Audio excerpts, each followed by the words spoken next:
at the end of time, when I'm done teaching, when I am dead and gone, I don't want them talking about our trophies. I want them talking about the love that we felt. I want them talking about, that time we were laughing so hard that I was rolling around on the ground, barely able to breathe, because I feel safe enough to roll around on the ground in front of my students, and that it's going to be that feeling of love, as opposed to, oh man, you remember that trophy? That trophy was so shiny and pretty. No one talks about that. They talk about the connections. They talk about the moments they shared.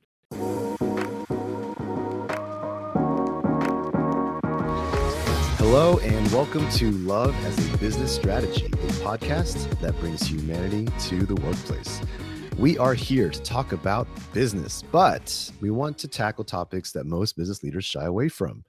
We believe that humanity and love should be at the center of every successful business. I am your host, Jeff Ma. And as always, I love having these conversations with real people doing real things out in the real world. And so I'm excited for our guest today. His name is Matt Woodward, and he has been teaching music for over 20 years, 22, I believe. And he's been teaching at MacArthur High School in San Antonio since 2007. And Matt, welcome to the show, first and foremost. Thanks, Jeff. I appreciate that. If you're not watching the video, which statistically you might not be because our videos don't get a lot of views, but there are video components to this. Matt's got an incredible amount of, is that sheet music? What is that? It sure is. This is our music library. It's about 60 years old now. So like if you look up that corner, that's probably from like the 70s, and then down in that corner, we're talking 2010s, but this is all the music that our choirs have done over the last 60 years at this school.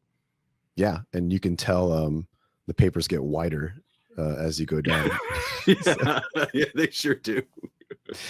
So, Matt, fully up front, I'll load it up. You're not the typical guest to the show. You're not. That's we haven't had a high school teacher. Definitely haven't had a choir or music teacher. Yeah. But I'm really excited about this conversation because, love is a business strategy. The word love comes first, and really talking about really human things is, we always have something to learn. I have a lot of those, office, managers and that corporate executive experience in this space all the time. But I'm really excited to hear your story, and I know you have things that you can share with the audience here today. So I'm really, really excited. Absolutely, man. I got lots. I'm ready. Let's start with the basics. I mean, obviously music is a big deal in your life, but can you tell me, describe your passion, if it's beyond just music, and tell me how it came to be. Music is definitely a really big one, and it's a vehicle for the larger passion, which is connecting to people. As a kid who stutters, it was always really tough to connect, because all the other kids could talk and could play games, and it was great. And then I would try to talk, and they would immediately exclude me because I talked funny. So finding my way to be accepted was in choir, where I could sing and I was fluent and I was pretty good. So I kept doing it and I got really good. And then because I got really good, girls were suddenly attracted to me for the first time ever. And I really liked that. And I just kept doing it because I really enjoyed the way that music helped me feel and connect, and it helped me reach other people in a way that I couldn't have otherwise. Teaching is also a passion, in the same idea of, I really wanted to share the things that I had learned with other people, and to help them have their same moments of connection and the same moments of love I had felt. So those are kind of the big two. I love it. I love it. And when I just recently went to a meeting at my kids' elementary school, and they're talking about emotional intelligence and learning, through SEL. I don't know if you've heard of that. SEL. Oh yeah. Yes. Yeah. So I'm sitting there and I'm going, adults haven't even figured this stuff out yet.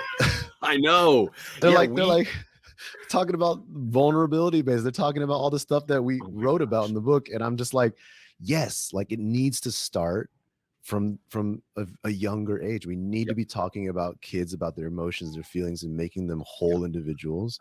And so, yeah, like go on. Sorry, I'm talking on and So on. You go. that needs to be more important in more classes and in more fields. And I think part of the issue with a lot of programs and a lot of education currently is that it's results driven. And for social emotional learning to take place, it has to be the day-to-day grind has to be the goal. The road that you take every day with those kids is the goal. It can't just be teaching them to the test, or for us, it's teaching them to the performance. You know, it can't be all about let's get that great concert and I don't care what it takes. No, you absolutely should care what it takes to get that great performance out of your kids. We were just talking, in fact, because I had told all of my students I'm going to be on this business podcast talking about love, and they went, "That's cool and random." I said, "Yeah, it is." And I was asking them, like, what are the things that you guys see that we do in this program that don't occur in other programs? And the responses were really cool, because none of this is arbitrary or accidental. It is absolutely intentional and on purpose. And it was things like, the environment in this class is so welcoming. It's like an open door and a warm hug at your abuela's house with like fresh tamales on the stove. And it was, they see that we respect them, the student first, and because we respect them and who they are, they in turn respect us. And it's not the other way around. It's not the old, you show me respect and I'll respect you. We give it first. They told me that they like how we treat them like people and human beings and individuals, and not just students or the same type of kid that comes in every year and we just typecast them. We don't do that. We see each individual kid. We're vulnerable with our students. My co-director and again, and I both work really hard to let these kids know who we are and what we have been through, so that they feel empowered to come to us and tell us what they are going through also. And it really pays off, because when things get tough, when it's contest time and when it's time to push, they know that we're pushing them with love and from a place of real caring that isn't only, well, I want to get another trophy. I don't need another one, man. I got plenty. I want these kids to come out of here as great people. That is way more important. And they know that because it's intentional love that we talk about. And again, makes these kids do acts of love on our campus. It can be as simple as writing a note to a person that you care about, and just say, "Hey, I hope you're having a great day. I love you." Note. Easy. Yeah. But it's intentional. It's gotten as big as we go and feed the homeless a couple of times a year. And not everybody can go, but it's open to whomever wants to come out and help out on that day. And Anna really brought in the intentional action. Before she was here, we had a culture of love, but it was less of an intentional one. She really brings out the action that needs to occur in a continual culture of love. I love that so much. And if you're listening and trying to draw the connections, I'll spell it out for you. Matt, you work with high schoolers for the Yes. most part, and Yes, I do. these are young adults. These are Yeah. people making decisions in their lives, going through stuff, and somewhere along the lines, in the corporate world or in the business world, we are taught something otherwise. And as a Mhm. as a teacher to these students, we also in the workplace have leaders to their team, to their the people who work for them, if you will. And that relationship to me is so, like, to me at least, is so clearly just comparable. Like, they are just the same concepts work. And in your example, the way the work, if we took what you're doing with these students and converted Mhm. it to how corporate America handles it, you would be, no, we're here just to win the next singing competition. We're here just to get better at singing. I only want to hear your voice. I don't want to hear anything else. I just want to hear you sing those notes. I want you to go home and practice. And that's the equivalent of what we kind Yeah. of do in the workplace, right? And That's it. so nothing you've said so far has been about singing. Everything you've said has been No. about acts of kindness and how we treat each other. And I love that. I love that we can have those conversations. And I'll tell you, I saw, a YouTube video of the acapella group of those Oh, kids yeah. singing. And these kids look like they're just having so much fun. You can tell that they're doing something that they're really passionate about, but with people that they really care about. It shows in the output of these types of things. So I just wanted to commend you for building that kind of foundation for these kids, because starting at that age is such like, I'm really passionate about how you were able to like start that then. And I hope that the hope is that it carries through into their adulthood. Yes. Yeah. We are intentional about talking about love, and we are on purpose. It's more important to us that they are good people than they are talented. And we tell them that at the beginning of every year. We say, as good as you are, you will absolutely not advance in this program if you also aren't a kind person, if you also don't give back. So we talk about servant leadership, and we've got student leaders that guide warm-ups, that guide classes. So we empower our students to run their own little programs and their own little shows, by telling them that you can go do this and you can be that upperclassman that was good to the underclassmen. And we used to have the ability to say, do you remember like that one or two upperclassmen that was not that good? And everybody would go, yeah, I remember that guy. They were terrible.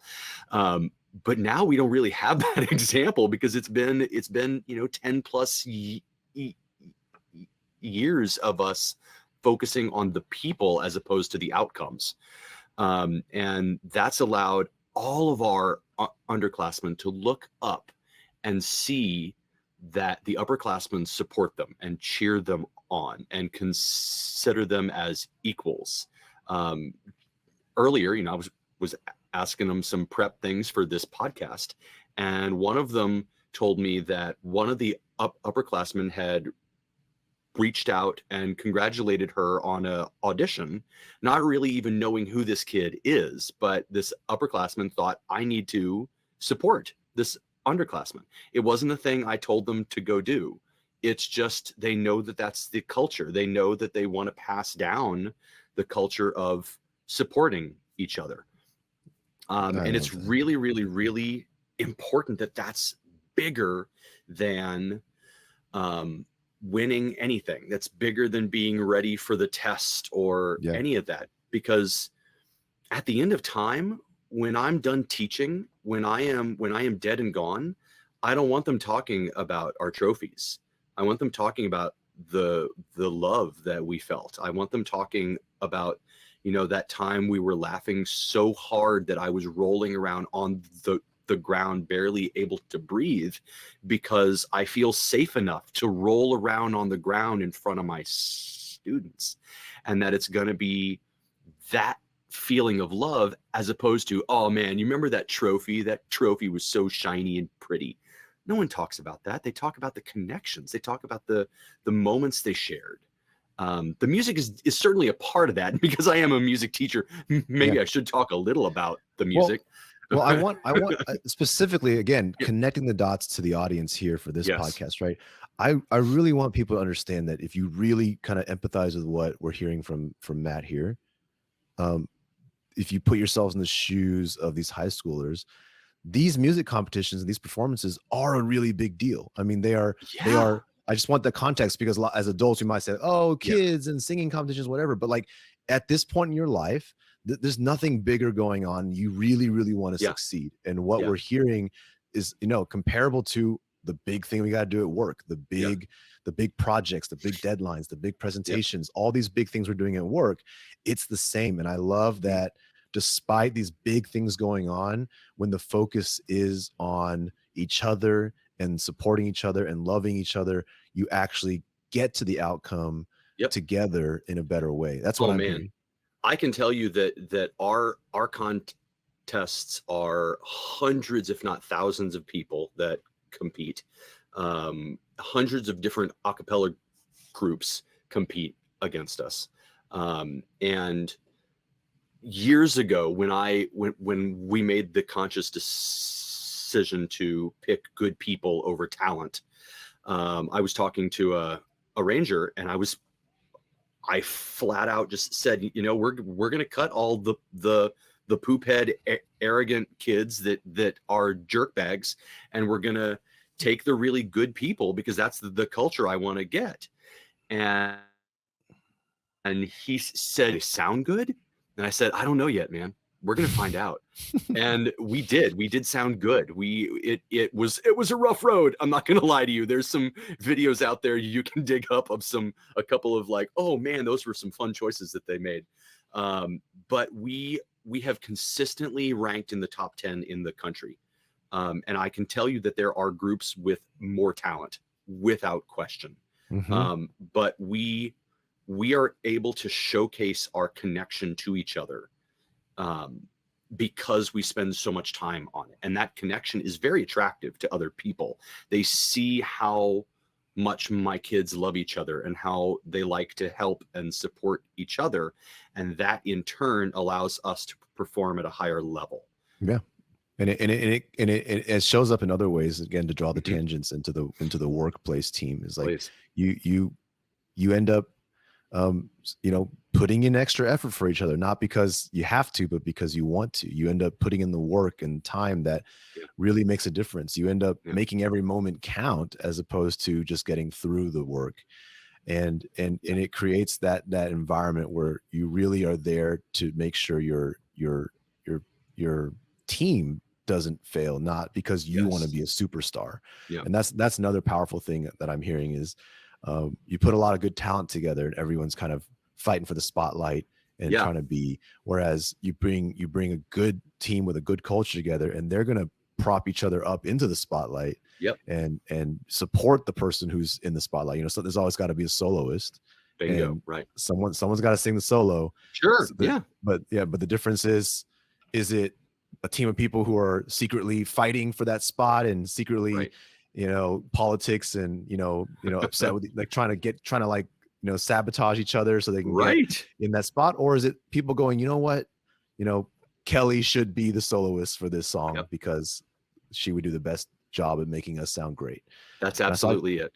yeah, I love it. And Well, thank you. I, I've got go a ahead. saying that there is no I in choir, and the kids always laugh. But I really believe that deeply. Like, you can't operate a choir as an individual person. You can't be the bass that stands out. Like, I was that guy for sure. When I was younger, I thought, I'm going to prop everyone else up. I don't know how anybody tolerated me. I was so arrogant. And it took me a long time to get to where I could see that it really wasn't about me. It really was about the group of people. Um,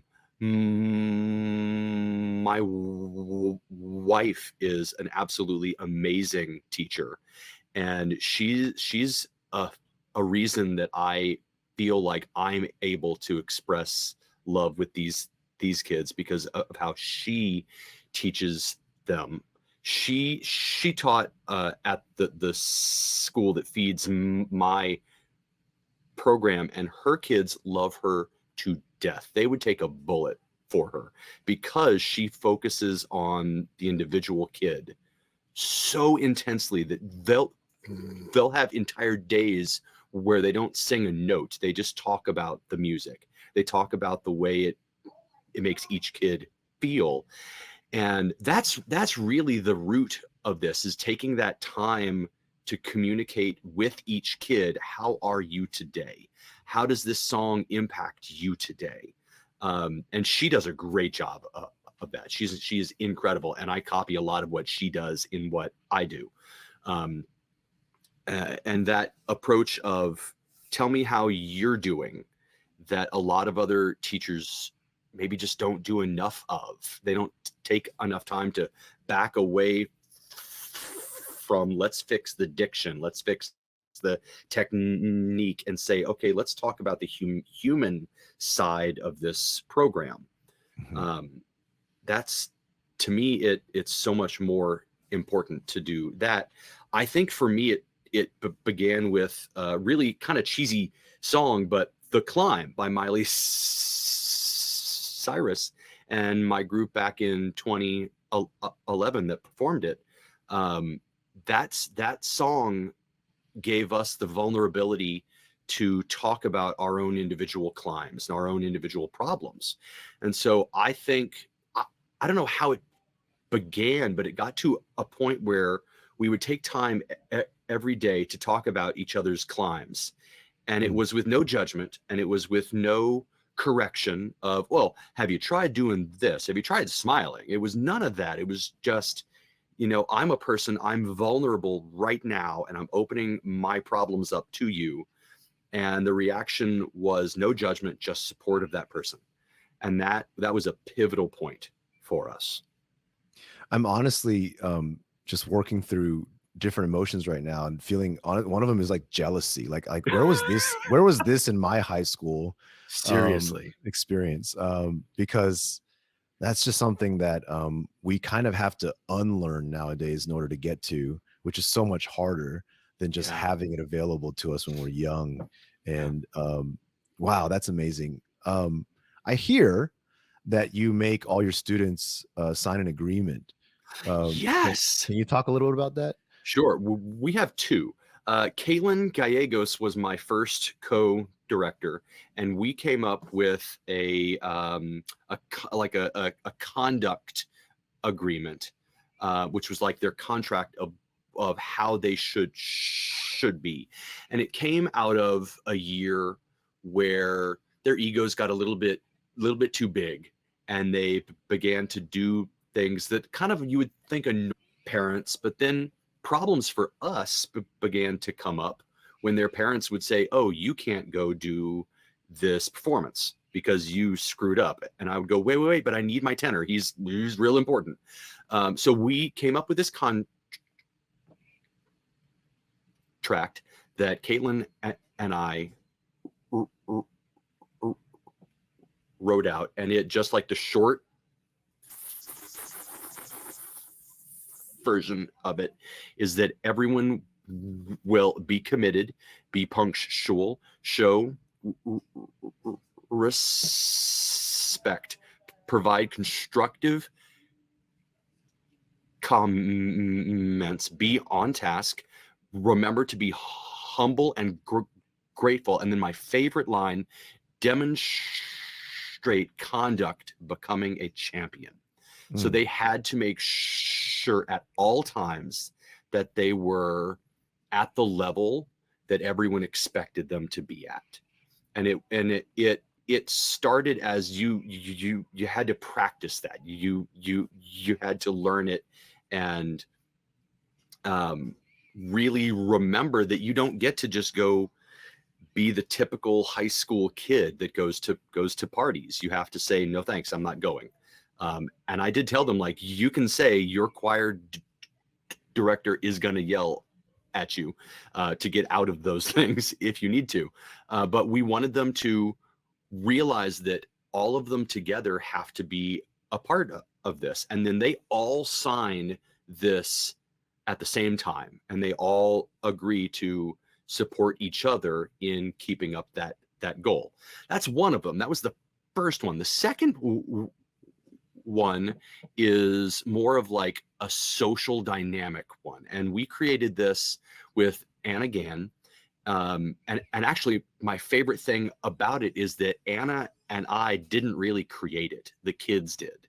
We were having issues with rumors and drama, and this girl was talking about this girl, and this guy was kissing this girl, and everybody was like, ah, blah, blah. Everybody was fighting about it. And at the end of the day, like, that's a communication breakdown. Like, when people talk about their problems and are honest with each other, those kinds of things don't come up. So we sat them down. I think it was like a week. We took a week of classes to talk about this and to fix this. And we typed it all out. And it's a 7-layer thing. And it's layer 1. If you have a problem with anybody else, you need to go talk to them about the problem. It cannot be text. It's got to be verbally speaking. And the next one is, if you can't go to talk to that person, then you can come talk to us, the directors. The next one is, if you hear anybody else spreading rumors or talking about anybody else in a negative way, shut it down, shut that discussion off, tell them come see us. And it continues from there in this way. It's very clear, like, if you have a problem with another person and what they said or did, here's what you go do. And my group came up with it on their own. And they all agreed, like, this is what we need to do and how we should treat each other. And they all agreed, signed it, and it's been a part of our audition every year, is discussing that. And I will tell you, it works beautifully. Well, please. No, I was gonna say, it works beautifully because when you can get a group of adults to do the same thing, it works as well. It's like, it's like we forgot after, like, we think we're just too big for these like, because you hear these stories and they're high schoolers, and we're very easy to, to be honest, it's easy to dismiss that story as, kids, and they need these kind of extra guardrails. But I can't tell you how many fully grown adults who've been in the workplace for 20, 30 years, just finally get together and make some working agreements, get together and actually discuss how they want to resolve their issues and kind of sign on the line. And I can't help but contain kind of like my kind of, I just love this conversation because, like, I'm really connecting the dots in my head right now. Where between high school, where between childhood and where we end up as adults, do we lose a lot of this? Where do we kind of lose sight of kind of how it can be? Because I would argue, and you can please validate this for me, that high schoolers, yes, there's a lot of stuff going on. That's a very interesting time in life, but for the most part, it feels like they're still kind of trying to at least be or bring their whole self, wherever they go. Yes, there's a lot of pressures of social things creeping in, but in that youth, we're still trying to figure all that out. So, I feel like between then and then adulthood, we create the second persona that we need to be for others to fit some sort of mold, and we get good at it. We get really, really good at it. And I like that high schoolers aren't very good at it yet. So that's a good way to put it. Like, they're not good at it yet. So like, we're trying, but we suck at it. So we end up having these opportunities to be ourselves and real in these spaces. Is that what you're seeing? Absolutely. Absolutely. And I see that something happens probably right around like the end of high school, beginning of college, and certainly as they are trying to get a job where they think they have to become something that someone else wants them to be, as opposed to just being who they are. And that's both. There's a double-edged sword in that. Like, if you want to join a really great company, they're probably looking for a specific type of person. So you put on the suit and the tie and you try to be that person. But if you're not true to who you are at your core, then that company, at some point, there's going to be a breakdown. And we try to build up who these kids are organically and tell them that they are beautiful and they are amazing as they are. And a lot of our kids go on to be really successful because they have a strong sense of who they are right now. And it just grows from that point.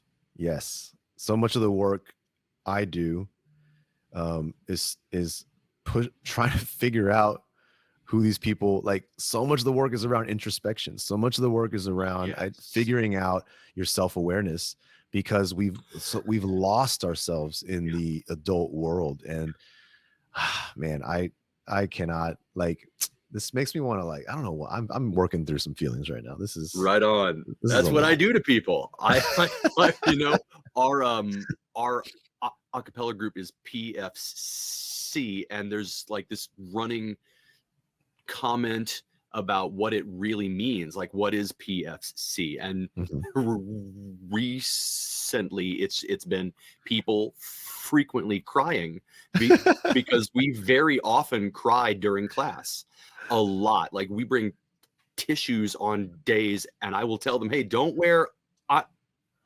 eyeliner because I'm going to break you tomorrow, and we are going to break down those walls and we're going to cry.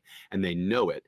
The freshmen don't. The newbies will come in and be like, are you really going to make us cry? And I go, yes, I am. And we delve into the emotion of the music, the emotion of how things connect between us. And sure enough, everybody is crying and they love it. And I think something occurs where we feel like once we become adults, we've got to be tough and we can't cry and we can't feel. And that's a load of garbage, man. We got to keep feeling. We got to keep crying. It's so cathartic. It's so healing to get those emotions out. Yes. I mean, it's in our society, right? We're saying, don't be a crybaby. We're saying, toughen up, man up. And toxic masculinity. Walk it off, rub some dirt on it, all of that garbage. I wish we had more time, because to be honest, I want to just be a high schooler right now and like go to San Antonio. Come on, man. And then Come on enroll down in your school. I want to experience this. It sounds incredible. But Matt, what an incredible conversation. Thank you so much for being here today. Thank you for sharing your story. Thank you, Jeff. I appreciate this.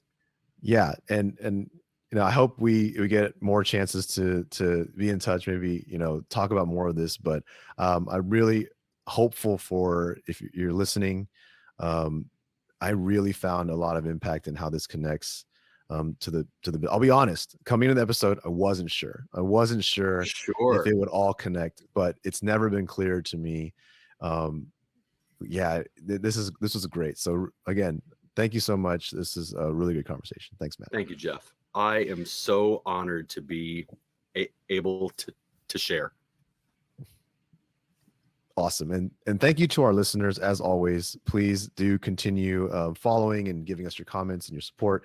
If you haven't checked out the book yet, Love is a Business Strategy, available on Amazon, other online retailers, and subscribe, rate, tell your friends. I'm sure there'll be maybe a high school choir listening to this episide pretty soon. You betcha they will. You betcha.